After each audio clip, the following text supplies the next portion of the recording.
Today in the Gospel, Jesus says, "You are the light of the world." Of course, other times he says, "I am the light of the world," but this reflects the participation in sanctifying grace of him reflecting his light through us. There's a couple different ways we can live this, and I want to use the example of St. Ambrose to speak of a specific way that Christ expects us to be the light of the world. What you probably know about the life of today's saint, the feast day who we celebrate today, St. Ambrose, is he was a 4th century bishop of Milan who was given the great gift of having to form a rather fleshy pagan who later became St. Augustine. And much to the thanks of the prayers of St. Monica, the woman who was so worried that he was going off to even a more fleshy place than Africa, that is to say Rome, God still answered her prayers by sending this man to disciple this other man.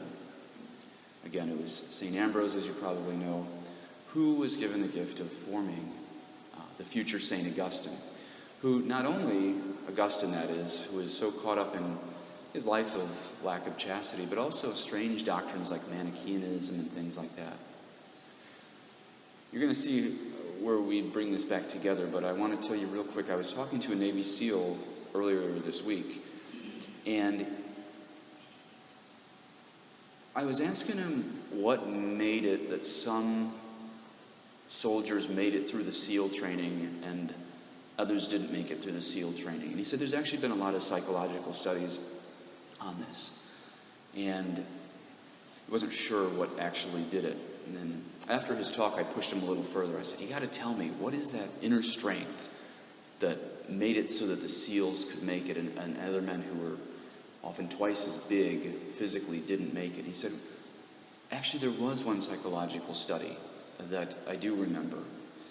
And he said, it showed that the men who make the SEALs, the Navy SEALs, our most elite special forces here in the United States, he said, they prove that they really do the task at hand.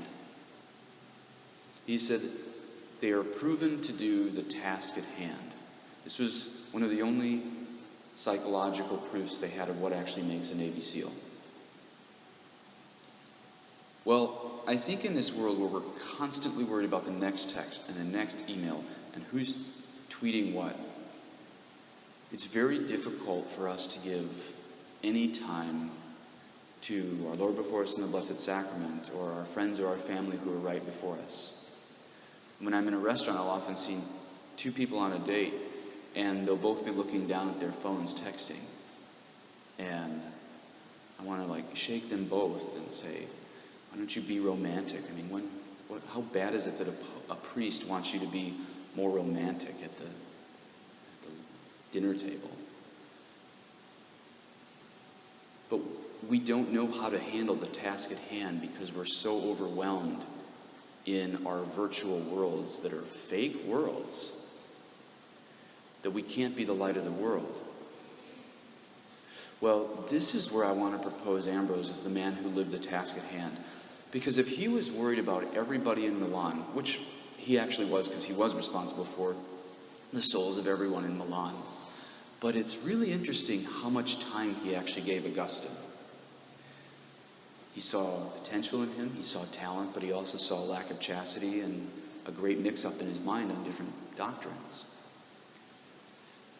But God led him not just to go broad with many people, not just to be shallow with many people, but to go very deep with one man. And isn't that the calling of every single one of our vocations?